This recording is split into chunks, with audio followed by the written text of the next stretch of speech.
shadows where the whispers dwell, always trying to unring the bell. The red road calls a path less known, with haunted streets where the eerie winds moan. Creatures lurking just beyond the light, not just tales spun to frighten the night. The masquerade of ghosts, they walk along in this gritty realm. We're all too young. Take the red road, let the spirits unfold. Follow RezNeck, Calkins, let the mysteries be told. Through the dark we'll weave into the unknown. With each step we take closer to home.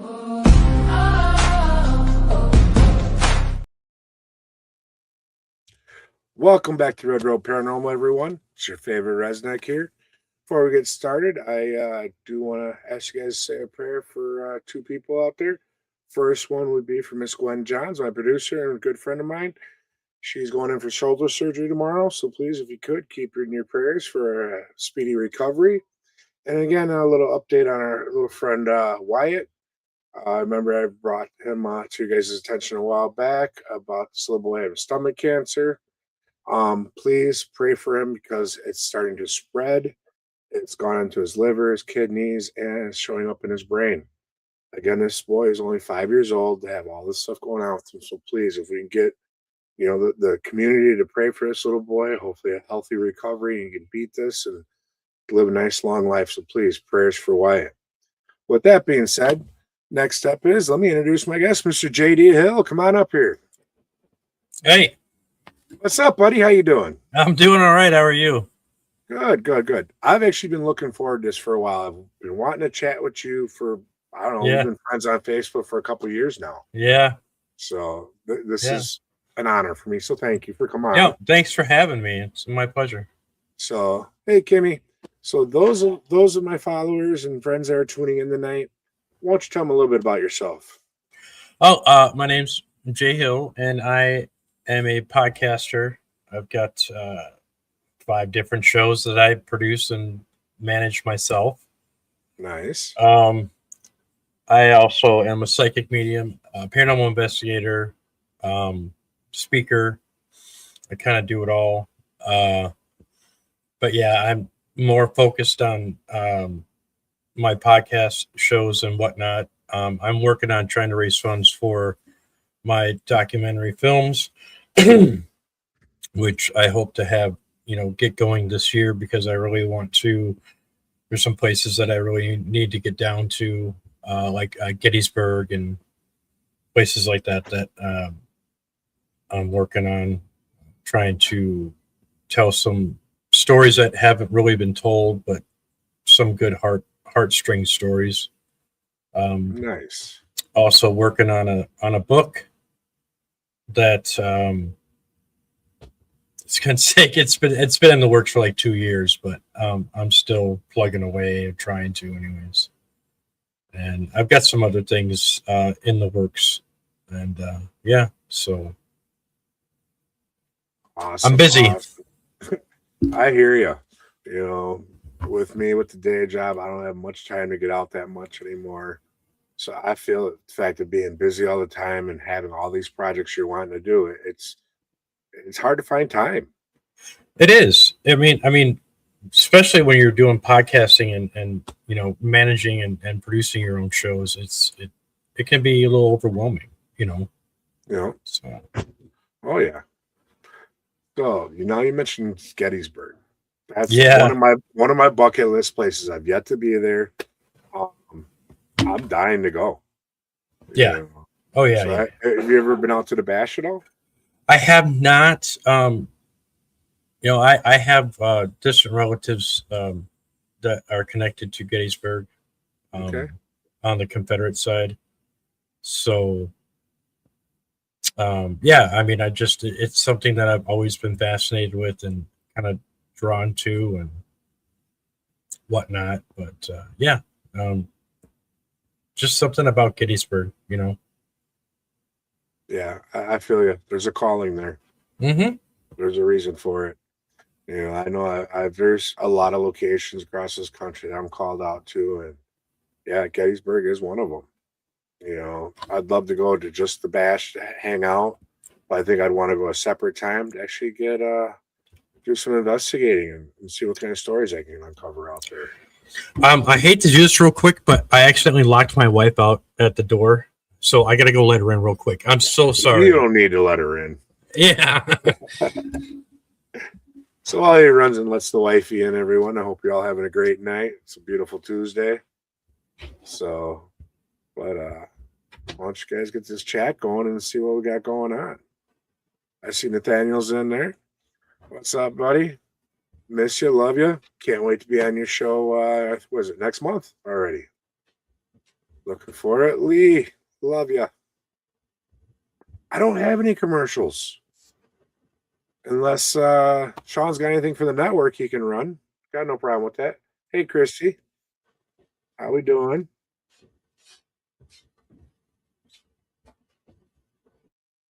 Yep, next month. Yes. Yeah, I don't have any commercials to run besides the one we did when we opened. Oh well. Well, we can sit and chat a little bit. So what's new exciting in your world? Same old, same old. I'm filling in for the Gwen for the rest of the week here because she's having surgery tomorrow. Yeah. So I'll get you. Sorry about that, folks. Oh, not a problem. She had her key, her house key in their jacket, and anyways, okay. So yeah. You know, I like the little mood ambiance you got going on over there. I dig it. Yeah, you know, I used to do my show in a haunted location. I used to do it in a haunted hotel. Okay. In Lake Geneva here, the Maxwell Mansion, and I did that for almost a couple of years. Had great interviews and had some activity on live, and which was cool, Yeah. But when they remodeled, they kind of kicked me out a little bit. They said they didn't have the room for me anymore, so I said okay. So I built this in my downstairs in my house, and yeah, I'm all about the low lighting. Right. Yeah, I would be too, but unfortunately my camera would not pick me up enough. So but eventually when I actually get a studio, I'll be setting it up like that. Right. Yeah. Only about 10 few hours to come up with. Nice. So yeah, it's my own little private heaven. Yeah. My own little studio. You kind of need that nowadays with all the crap going on in the world. You need a spot where you can retreat to and kind of do your own thing.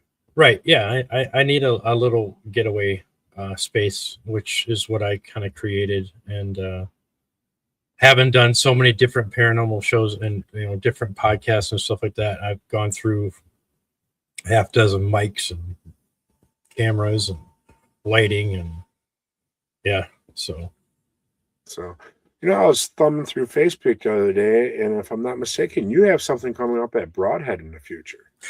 I do. Actually, the horror death metal band, Casket Robbery, asked me to join them on an investigation in July. Nice. And yeah, I mean, it was I was supposed to have an event come that was supposed to happen in April, but it didn't happen. I won't get into details, but it was canceled. And then so yeah, I basically started talking to these guys from Casket Robbery, and they said, yeah, we'd love to have you. And other people are reaching out to me as well at Broadhead. So, and plus I'm not even an hour away from Broadhead. So right. It's pretty close. Yeah. If I was that close to Broadhead, Bill would never get rid of me. Right. Yeah. Yeah. Bill's told me, he's like, you have an, open-ended invitation whenever you want to come out, and Yeah. so I'm grateful that I have friends like that, Me too. So yeah, I love Bill to death. There's been times where I've called him up where I'm just passing it. Hey, you at the manor? Yeah, pop in. And right.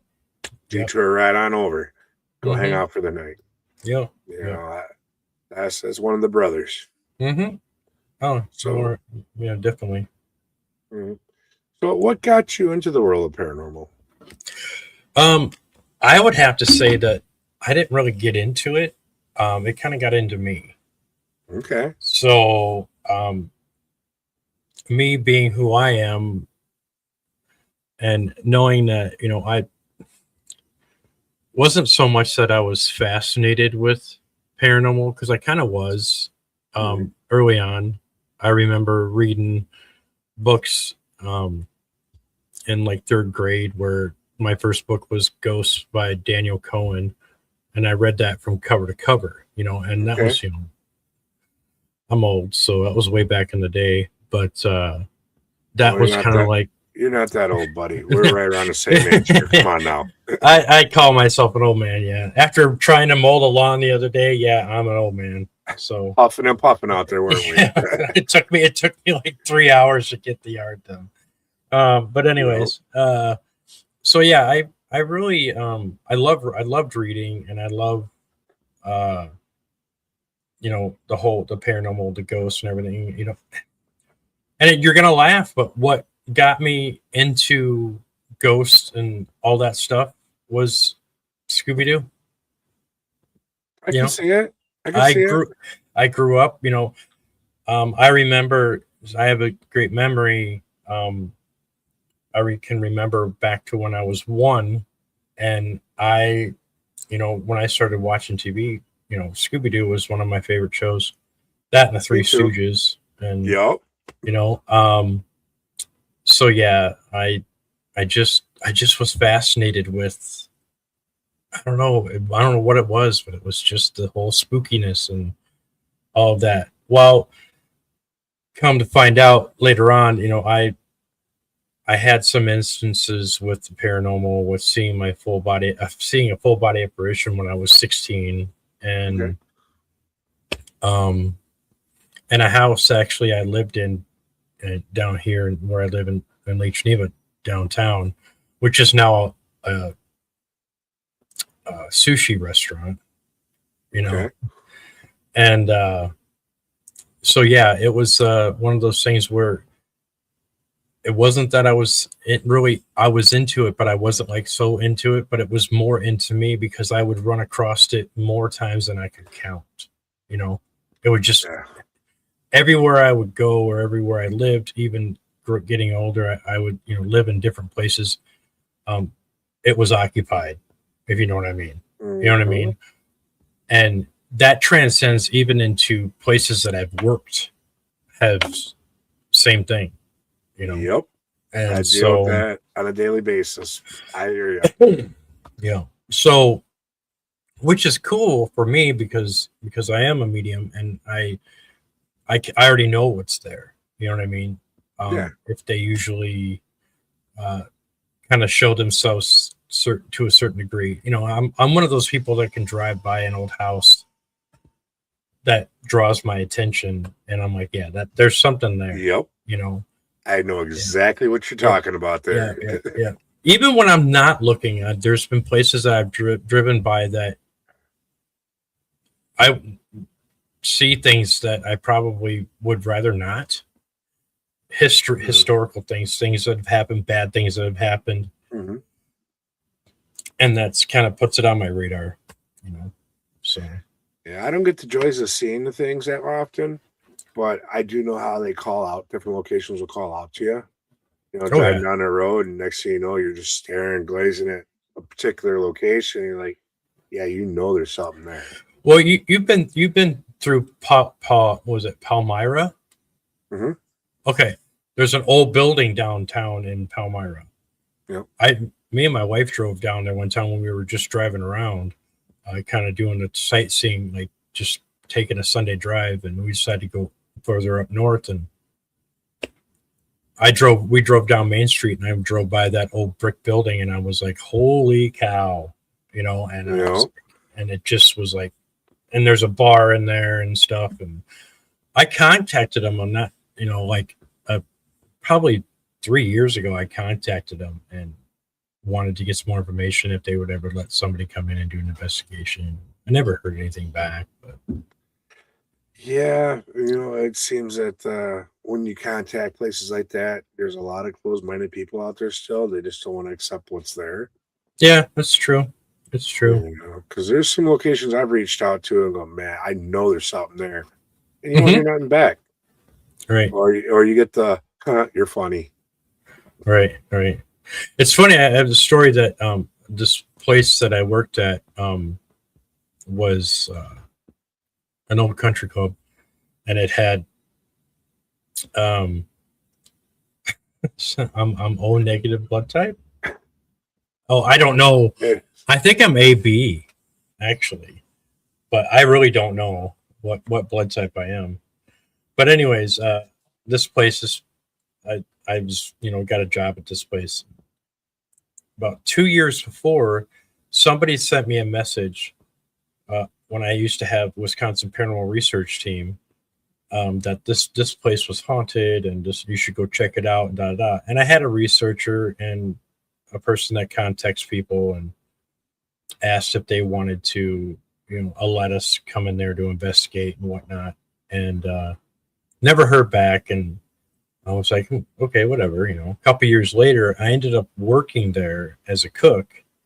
And I had actually, when I had got that phone call about that place, I remote viewed it, and there was a gentleman in a suit, small, short guy in a suit standing in the corner, and I was standing there in this big, huge dining room with these pillars and windows, and I was like, oh, that's really cool. Yeah. After I had gotten the job, after I went there, got the job, at the end of the interview that I was talking to with my old boss, I was standing in that same exact spot that I remote viewed like 3 years before. Nice. And so that was all familiar to me and all that. Yeah. So that was a really cool place. I saw shadows there. I heard voices. I heard, it's a very active place, So nice. Mm-hmm. Very cool. So have you ever had like what we consider like an oh shit moment where you really thought about if this is really for you or not? No, I can't say that I had an oh shit moment. I have had those, but the first time I had an oh shit moment where I actually said oh shit was when my grandmother visited me after being at the cemetery, and my grandmother came and visited. She was 5 feet above the floor, and I was like laying there, and I saw her and that's the only time I said oh shit. But it's funny because I never met my grandmother. She held me like when I was like 3 months old before she died, and then come to find out that she's one of my guides, and she's so yeah. But as far as like a really kind of questionable, the only time I would say like questionable about the paranormal is the fact that there's so much drama in the paranormal and so much BS. And it's kind of like it's at times it's made me want to kind of take a step back. You know what I mean? And I kind of just do my own thing, and but yeah. We had someone ask, "Do you get goosebumps?" Did you get goosebumps? No, I'm kind of used to that. Especially when I know that if spirit is around and they're trying to get my attention, my eyes will water. Okay. But I'll get a kind of like not really a flush feeling, but kind of like that. It's like, yeah, there's certain times where like I would get more goosebumps watching certain scary movies than I would, Okay. being in it in reality. Every once in a while I get, goosebumps like that, but usually it's kind of a normal thing for me. So I'm kind of used to it. Yeah, depending on the situation or location, I do get the goosebumps from time to time. Literally, it feels like every hair in my body will stand up. Right. Yeah. Right. Right. So I get that. I would get that more so driving by a location if there's something really negative or something like that. It kind of reaches out to grab because of the fact that a lot of people do know that they spirits can see your light but yeah. You're really trying to Morgan's awesome. I just interviewed her last night. She was nice. She's fantastic. Yeah. She'll be on the show next month also. Yeah. Oh yeah. Yeah. I got her coming on. I've talked to her a few times online, and she is an amazing woman. Yeah, that's awesome. So yeah, definitely. So what's been your favorite place you've been to? Stanley Hotel in Estes Park. Nice. Yeah. That's one of my favorites. I love Colorado. I lived there when I was younger. Yep. So I know the mountains kind of like the back of my hand. Okay. And Estes Park is one of my favorites. And I've been there a couple times. And the first time I was there was a trip I took with a friend, and it was I would have to say it's probably one of my best paranormal experiences that I've had is just doing a walkthrough of that place and the pictures I took and the things I experienced in other places, and I had a shadow person follow me on our trip, and it was pretty weird, but yeah, it was cool. It was it would have to be one of my favorites, if not the favorite, because I love that hotel. Okay, yeah. Yeah, I love Colorado overall, period. I've driven through it a few times, got to stay down in Trinidad for a little while. Okay. Me and the ex-wife stayed, I think, 2 or 3 days down there out in one of the parks, and it was the first time in my life where I felt like I belonged there. It was yeah. You get that feeling because feeling. Yep. As soon as I see the Rocky Mountains, I feel like I'm home. Yep. Even though, I don't get me wrong, I love Wisconsin, and I love, I was born here in Lake Geneva, and I have my own, the lake is part of me. I mean, it's just I'm connected with that lake, you know what I mean? But there's something about Colorado that is, I don't know how to describe it, but it feels I'm so comfortable up there, and especially in the mountains, not so much down in by Denver or whatever, but anything in the mountains, Central City or Estes Park, or even Grand Lake is another place. I still get messages in my email from Zillow when I was looking at houses one time, and I still get like weekly things. This house is available. This house. Yeah. That would be really nice, but I just like to see the properties. Oh yeah, I went through that for about a year after I first went there, and I spent a year watching the properties, watching the weather. Yeah. Oh yeah. Everything. I get it. Yeah. So you could totally relate. Yeah. And Lee Warner mentioned that she'd like to go Bigfooting in Colorado, and I think that'd be a good time too. Yeah. Anytime to get out in the woods, I'm down. I love being out in the middle of nowhere. Right. So whether it's in the mountains, if it's down in the valleys, wherever, as long as it's surrounded by nature. No, I do have a freaky story. Okay. I would say it was a ghost story about the mountains. Okay. Actually, I have a couple, but this one's pretty good. I mean, I was with my first wife. We were not on our honeymoon, but we were visiting because one of her family members lived there. So she took me up in the mountains, and we were by this place called Echo Lake. And we had a small S10 truck, granted, this is back in the early 90s. Okay.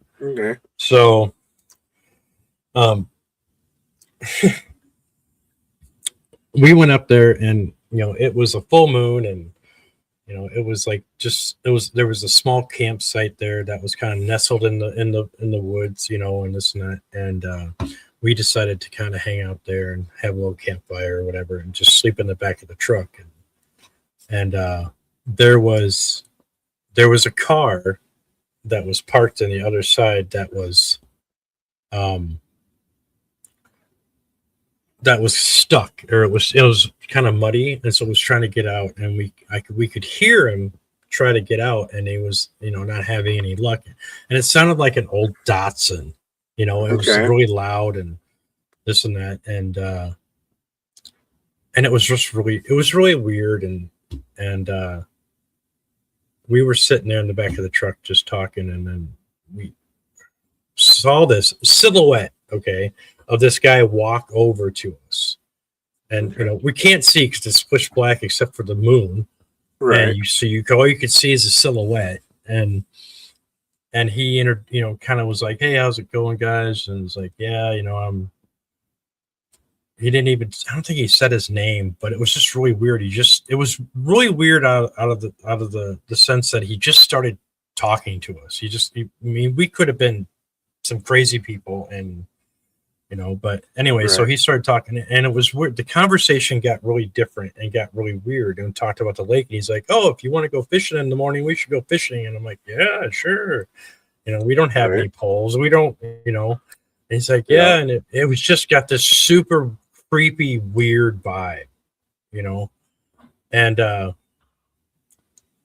so long story short, he went back to his car, and he went in, he got in his car or whatever, and I didn't see him after that. We didn't really pay attention. We kind of laid down. When we got up in the morning, when the sun came out, there was no way there was a car there. There was no tracks there. There was no, didn't look like anybody got stuck there, but we could hear it with him revving his engine and all the, the mudslinging, and here, it was just, but nothing was there. It was just an empty spot, but there were no tire tracks there. There was no nothing. And we didn't even hear him leave, and his car was loud. Nice. And we didn't even hear him leave. To me, it kind of sounds like maybe you got stuck in a little time slip there.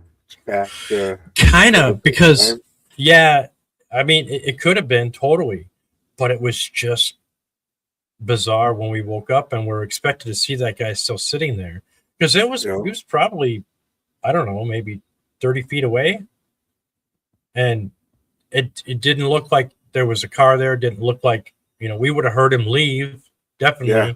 He would have had to drive right by us, because he would have to go right through to get to the exit. And we didn't hear him. And we were half asleep and half awake. We didn't really sleep. We were just laying in the back of the truck. Right. And so, that was weird. See, the investigator made me wanting to go back and trying to figure that out myself.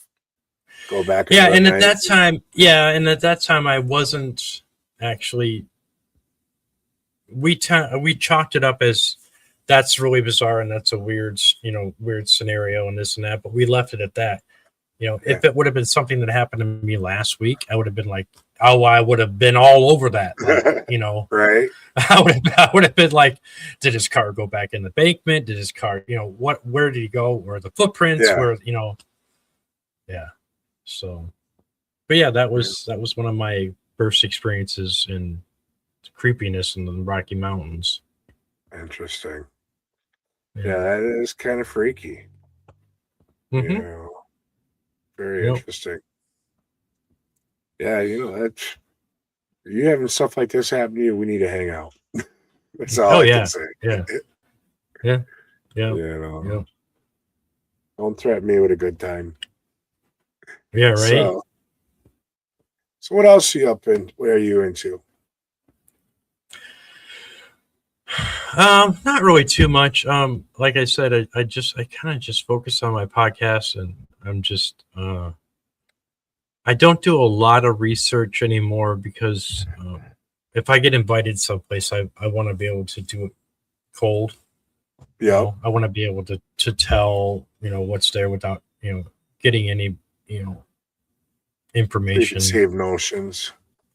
Right. I have a friend of mine that I sometimes investigate with, and he used to kind of be, you know, my camera guy when I had my team, but I would get like messages, like images of things sometimes, and like before I would go to bed. That's usually when I get all my stuff, is right before I go to bed. Okay. And I would send him a message and be like, are you working on something? And he'd be like, why? And I'm like, because I'm getting this and this and that. And he's like, oh, interesting. He's like, oh yeah, we have an investigation coming. You know, we're going to go to a place. And you know. So that's how I knew, you know, that he was working on something, you know. And yeah, we had a couple times that we did investigate that I got the information first, matched up pretty much with where he was taking me. So cool. Nice. Mm-hmm. Ooh, excuse me. So that's the one thing I'm having an issue with now that I'm independent. I really don't have a team that I work with anymore. I kind of just work with whoever is available and wants to get together and do something. I don't have the liberty always to go in blind, because a lot of places that, you know, you go, oh yeah, come on, check us out. We got a little happening, and I'm like, there goes my confirmation, you know. Right, yeah. That's why I like to go blind, you know. Yeah. I don't know how you are, but I second guess myself all the time still, even though I know I shouldn't. I've proven myself enough. When I had Morgan on last night, we talked about that a little bit, about second guessing yourself and, you know, doubting yourself and whatnot. And it's just, that's just normal. It's just something that happens. It's, you know, as long as you don't let your ego trump that doubt, you can control that doubt. You can control that, hold that. But as soon as you let ego come in, ego shoves that all aside and then kind of rules the roost. And so that's why I try to be as humble as I can. And that's not even with spirituality. It's just with being, you know, a human, you know, is I try to be as genuine and as humble as I can. And I try not to let people ruffle my feathers, and, you know, so. Oh yeah, I feel that. Trust me. Yeah, I when people start talking about, oh, you're becoming a star. No, I'm just a little old RezNeck. I am who I am. Right. You know, I stay in my lane. What you see is what you get. Right. And I do the same thing. I have a small circle of friends, and I keep it that way on purpose. Yep. And I've branched out a couple times. I've networked a few times. Yeah. But the percentage of positive networking outside my circle is probably 25%, you know?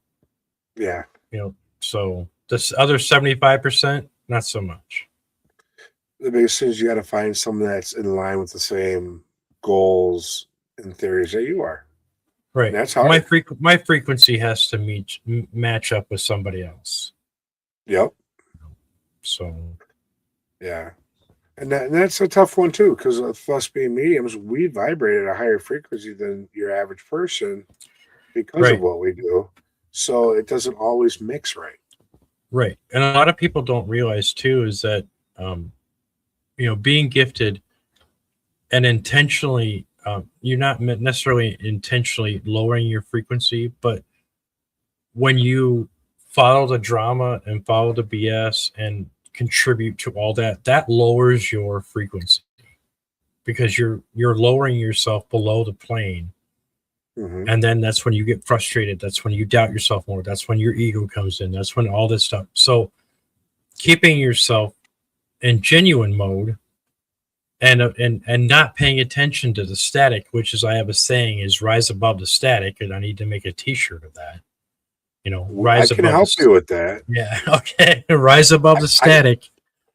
So yeah, I believe in that. And I think that a lot of that stuff that's going on, even in the world and even in the paranormal, it's just static. And once you rise above that, you're going to hear and see the things that are going to resonate with you more. Mm-hmm. So Definitely. I agree wholeheartedly with you on that one. mm-hmm. Yeah. Yep, people get confused by our frequency. Right, because those people usually have a tendency to run at a lower frequency because of their lifestyle. You know, they're same thing with emotional vampires. And we all know what those are. Yeah. And you get in contact with them and they will suck the life right out of you without even blinking an eye. But I usually catch that pretty quick. I'm pretty good at catching that. Because I've had quite a few people in my life that have been those, emotional vampires. Yeah, it's tough. It is. But you got to stick to your grounds and, let those that are, how do I want to say this without sounding like an ass, but you have to worry about letting those into your circle that are actually worthy enough to be in that circle. Right. And, yeah. And the emotional vampires, the drama queens and kings, you just got to kind of ignore that. Look at it this way, because I use analogies a lot, and it's kind of some of them are kind of my saving grace. But if you picture a police station, and the police station is organized, and you have cops that take care of business and take care of crime and whatnot. You're definitely not going to want a serial killer to work in the police station. Right.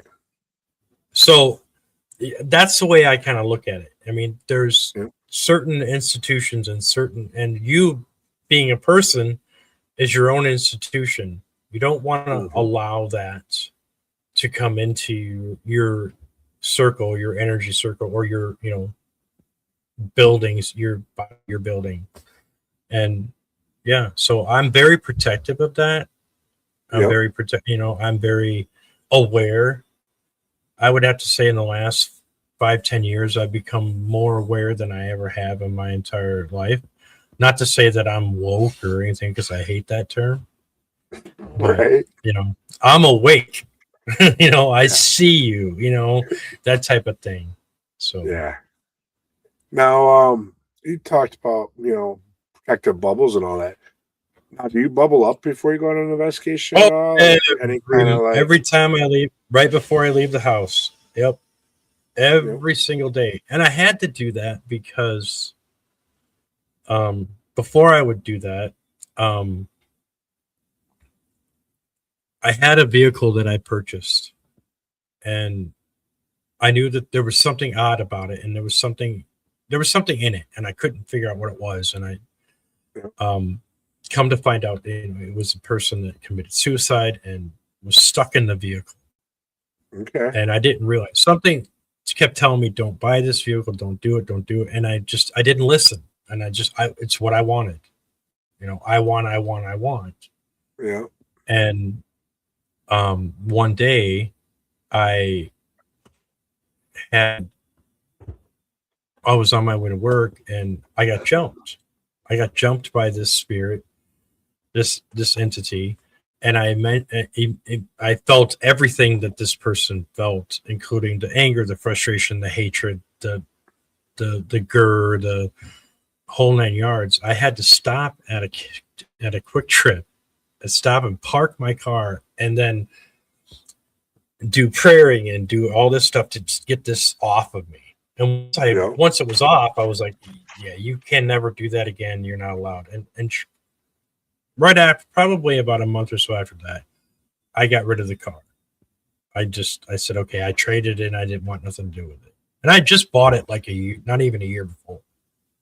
I'm like, nope, I'm done with that. So after that, I realized that I had to protect myself. That was a lesson I needed to learn, so I protect myself multiple times during the day, So we need to, that's actually a lesson that I hope people learn. I try to teach that to people. Yeah, I try to teach that to investigators too, just before, or if they've ever been on an investigation or even before going on an investigation. to protect themselves, you know, in some fashion, so that you're not affected negatively, or you're not drained or whatnot. You know what I mean? Yeah. So Yeah. I wish I was drained after an investigation. Usually I'm wide awake. I'll get home from an investigation, I'm spun right tight till the next day. Right. Know. But, you know, as far as teaching people, one of the things I try to teach people also is remember on how you say things. For prime example, one of my favorite things is teach them that this is my sacred space, not my safe space. Because when you put the words out there being this is my safe space, you're putting out to the universe that you're in some kind of danger, or you're waiting for some kind of danger. Right. By owning it as it being your sacred space, that means that's yours. You've now owned that space, that bubble. So it's one thing that I try. Because a lot of people go, oh, it's my safe space. It's my safe. Well, no, that's not the way to go about it. Because you're just asking for trouble then. Right. There's certain words the universe doesn't understand, or they understand it differently in how we portray it. It's all about interpretation. Yep. You know, whatever you put out in the universe, you're going to get back one way or another. So you got to watch how you put it out there. So yeah, I see. Christy, ground yourself. Hardcore ground yourself. Take your shoes off, do laps or walks around in your yard, hug a tree, sit by a tree. That will kind of calm some of that. But you have to kind of do that religiously. You know, like it's like taking medicine. It's almost like you kind of got to do it every day or every other day, or something that's going to kind of take holds. Yes, you know grounding is important. And if you don't have trees by you, another way I've learned to do it is if you're by the water, take your shoes and socks off, stand in the water, close your eyes, feel that as that water moves back and forth at your feet, feel the heat from the sun coming in from the top of your crown, and push it through the entire body into the water, and feel that coldness on your toes from where the sand or the mud is, and just kind of let it cycle, let it all go. And visualization is key too, you know, and that's where it's at. You know what I mean? So I was gonna say too, you know, I have a grounding mat that I purchased from Amazon, and I have it underneath my my sheet or my blanket that I lay on when I watch TV or whatever. And where when I nap, I plug that bad boy in, and I get that grounding that way. Now people think that grounding mats don't work, and maybe some of them don't, but the one that I got does. It serves my purpose, and but you can't go around. You can't go wrong with taking your shoes off and your socks and standing in the yard in the ground, you know, on top of the grass and I love being up here in the woods for that reason alone. Oh yeah. You know, I'm surrounded by nature. Even do you have a favorite? This is gonna sound weird, but do you have a favorite tree? Actually, I do. And it's out in the middle of nowhere, and it's a heck of a ride to get out to it. It's an old logging trail, and it's right by the water. What kind of tree is it? Honestly, I don't know what the kind of tree it is. Okay, so I like birch trees. You know, I like the trees that are like in Colorado, up in the, you know, like on the trails and up in the mountains and whatnot, the foothills. We have one of those in our front yard, which is nice. I mean, I like that. But my favorite tree is actually a pine tree, and it's got it's super tall, and it's got a small bushel of leaves, or like pine needles on the very top. The rest of them, they're like, it's like 2 stories tall, and they're naked. They have small branches sticking out, but they're naked except for the very top. For some reason, that's my, I don't know what kind of tree that is, but it's my favorite. And I've driven by them a couple different times down here, and well, if you like pine, need to come up and visit some weekend. And Oh yeah. I got a giant pine in my front yard that's Mhm. ancient. And then Yeah. talk about birch. I got birch throughout the property. Yeah. I know we got some cherry out there and some maples and some oaks and a little bit of everything up here. Mhm. Oh yeah, and the air is so clean up there. Oh my gosh. Mm-hmm. Going up to when I went up to Mercer, and I could actually breathe up there, and it was just Yep. yeah. Yeah, I know anytime I go back home to Chicago and I start hitting Fond du Lac south, I can Yep. tell the difference in quality of the Oh air. yeah. Oh yeah. You know, the further south you go into Illinois, it gets worse. You know. No offense, but anywhere in Illinois. I can't say too much when I was born and raised down there. I'm originally a Chicago kid, but Yeah. You know, a lot of my family were born in Illinois, so yeah. So yeah, definitely. But all right. So now, if you can go anywhere in the world to go investigate, where would you go? Anywhere. Money's not an option. Getting there's not an option. anywhere in the world Anywhere or in the anywhere world. in the United States. Okay, anywhere in the world. Anywhere in the world, or if you want to do both, United States and then do the world, whatever. I would like to investigate Edinburgh Castle in Scotland. Okay. Yep, that'd be fun. Yeah. I could totally dig that. I've always wanted to do a castle. Yeah. You know, Yeah. as far as, I have actually have ancestries from the 15th century who was like the sheriff of Nottingham that guarded King James. Okay. Nice. So, yeah, I love Scotland. I have Scot blood in me, as well as Irish, and then Yeah, a lot of I have a little German. bit of Irish. Yeah. A little bit of Yeah. Irish, a little bit of Welsh, and a whole lot of Native. So Yeah. Actually, my daughter is part Blackfoot Indian. okay. So, I have a pinch of Blackfoot in me. I'm yeah, Stockbridge, Oneida, and Blackfoot. I get the Blackfoot. but she's from my also dad's got side of the Italian in family. her, and that's all She's bets got a are off temper. on that. Yeah, She's got a temper. she's got Native she's and Italian. a grudge holder. That's what she is. Yeah. Well, But, yeah. my boys, my two youngest boys, are Native, Italian, and Mexican. So you can only imagine what I got to deal with. Right. You know. But yes. So what we got here? Oh, that's cool. Nice. That's cool. Very cool. So now so you want to go over to Scotland. What about here in the US? Is there anything that really intrigues you? Anywhere in Gettysburg, but Okay.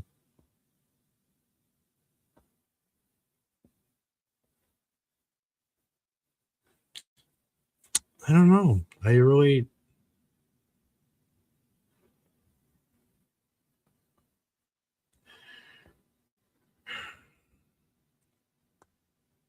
Yeah,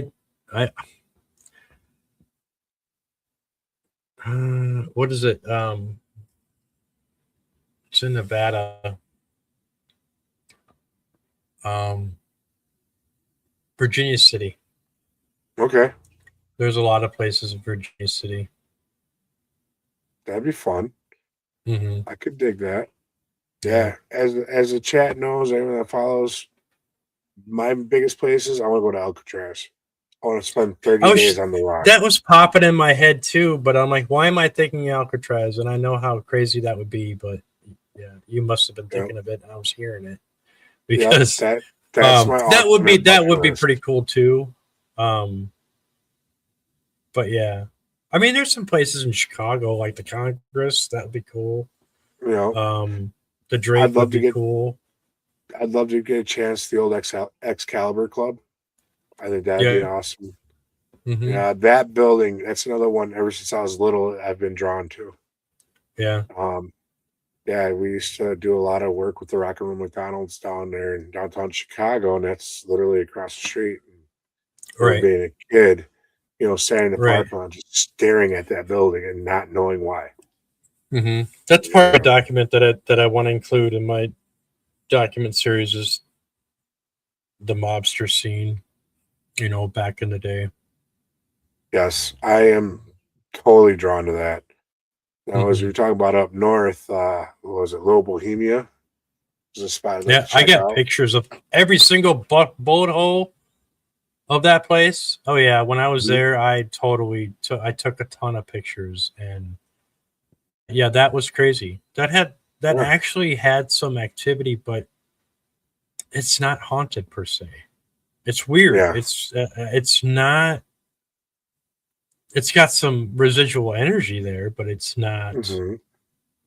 nothing that I really foresaw that there was anything there. You know what I mean? Yeah. But Yeah, I've always wanted to check that out. I've driven past it a few times. I've never bothered to stop. oh, you got to. I mean, I went there. First time I went there, and the second time I went there, I had dinner.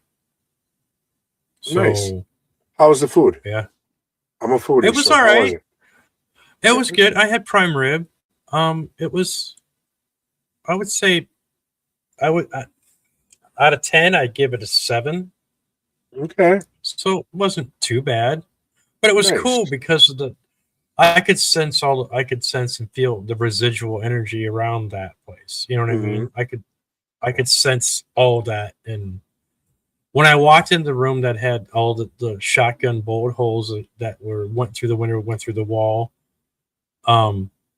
yeah, that was intense. That was pretty intense. And Yeah. I wonder who was the person that thought of, after all of that happened there, decided to plexiglass all the windows and keep all the broken windows the way they were. You know what I mean? Did somebody Right. think to themselves, hey, a big, huge FBI and mobster shootout happened here. Let's just That's preserve this. you know, right. Exactly. that kind of escapes me a little bit. I'm thinking that's more like divine intervention there. Something said, hey, you need to, Yeah, 'cause maybe. how would they Shotgun even know? blasts are crazy. On the back wall and then one of the main dining rooms, the shotgun blast that hit that back wall. There's big holes, little holes, tiny holes, bigger hole. I mean, it was just that was intense. That was crazy. I bet. And another thing I want to check up out there is in the driveway where the innocent ones had got gunned down. Mm-hmm. Because I've always Yep. wondered, Yep. are they hanging around because they're caught in Yeah. the crossfire? Not from what I could tell. From what I could tell, no. It was a brief interlude, but it wasn't. Yeah, it was different. Right. From what I'm gathering, the guy that was in the car seat or in the front seat that was drunk, that other guy was taking him home or whatever. Mhm. That guy who died pretty quickly. From what I gathered when I had seen it, it was like a portal like opened up on the side between those center trees, Yeah. and then they basically came and got him and led him into the light, and that was it. Because I don't know with the land, it's different. With the land, there's a lot of history just because of the Native Americans and whatnot. I mean, you know what I mean? So that's charged as it is, right. So that's a lot of layers. But as far as spirits in the building and even on the property, it's hard to tell because there's a lot of layers there. You know what I mean? Yeah. But yeah, even if you go up the road to Mercer, that old bar and grill or bar, I should say, on the main street that was owned by Capone's brother. Yeah, that's right there on the corner. Ralph, was it Ralph? I think his name was. I think it was Ralph.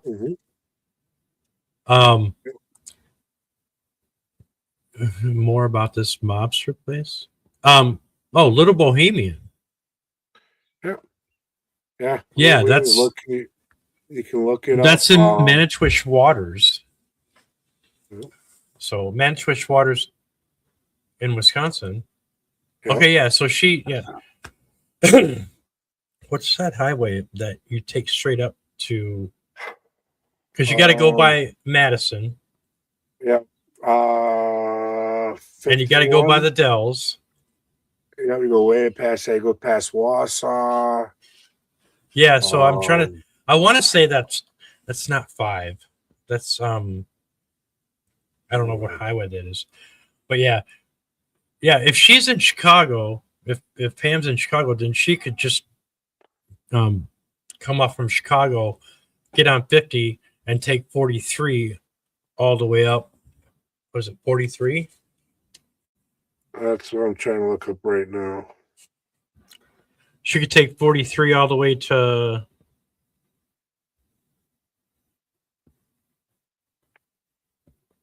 Beloit.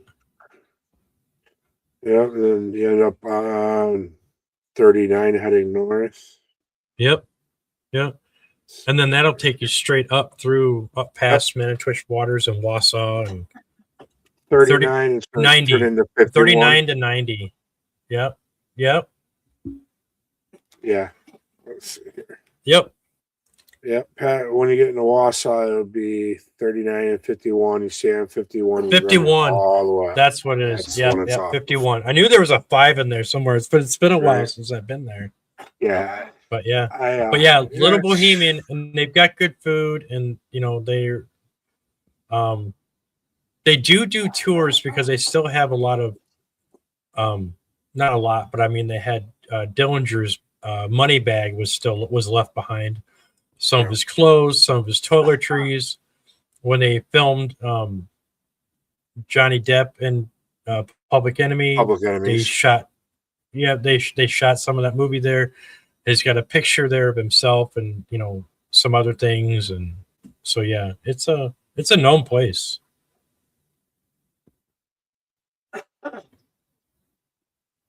Nice. Being from Chicago, I've always been drawn to the whole mobster scene, the mafia. So have I. Yeah, I lived on unincorporated Hinsdale for a while, and right down the road was Archer Avenue. And when you turn on Archer Avenue, head towards the city, you have Archer Woods there. And Capone actually had an old hideout out there in the woods that he'd kill his lights, pull off into the woods on the trail, and he'd lose whoever was following.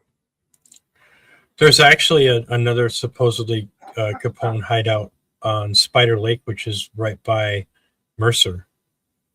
Okay. The guy that owned this small cabin resort knew the lady who used to be one of his secretaries or something like that. That he was left to her, and there was a trail that he says, sometime when the weather's nicer, we could take you down this trail, and we'll show you where this mansion or whatever is. And so there's a lot of different hidden stories about his hideouts. I'm sure he had plenty. Oh yeah. And actually, the one you're talking about, I think someone sent me a link on Facebook about that about a month ago. Really? It sounds awfully familiar. And there was somewhere up north here, there was a Capone hideout, house, cabin, the whole works that you could actually go and stay at. Yep. Mm-hmm. So yeah, awesome. But yeah. If you guys want to get into the mafia stuff, we'll have to come back for another show. We'll talk mafia and paranormal all night long. Right up my alley. Oh, yeah. Hey, Ravenwolf. So, yeah. But we're at the top of the hour. So, we just already? stayed on for about an hour. Yeah, it flew by on us. You know? So, as much as I've enjoyed this, I will have you back again, my friend. Okay, yeah. Indeed. Robbie's over here sleeping. Sorry. Usually my pit bull makes a guest appearance on a lot of my shows, but he's been napping this whole time, so we've been good.